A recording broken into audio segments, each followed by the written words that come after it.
بسم اللہ الرحمن الرحیم۔ السلام علیکم ورحمۃ اللہ وبرکاتہ۔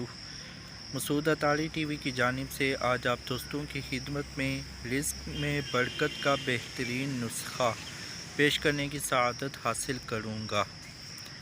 فرمان مصطفیٰ صلی اللہ علیہ وآلہ وسلم ہے، جو 10ویں محرم کو اپنے بچوں کے خرچ میں فراخی یعنی خوشحالی کرے گا تو اللہ پاک سارا سال اس کو فراخی دے گا۔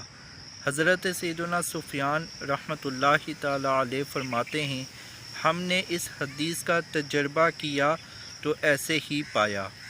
حکیم الامت مفتی احمد یار خان نعیمی رحمۃ اللہ تعالی علیہ اس حدیث پاک کے تحت فرماتے ہیں، محرم کی 10ویں تاریخ کو اپنے بال بچوں، نوکر خادموں، فقراء، مساکین کے لیے مختلف قسم کے کھانے تیار کرے تو انشاءاللہ سال بھر تک ان کھانوں میں برکت ہوگی۔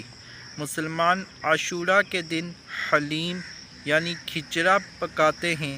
اس کا ماخذ یہ حدیث ہے، کیونکہ حلیم یعنی کھچڑے میں ہر کھانا ہوتا ہے، گندم، گوشت اور دالیں، چاول وغیرہ، تو انشاءاللہ حلیم پکانے والے کے گھر ان تمام کھانوں میں برکت ہوگی۔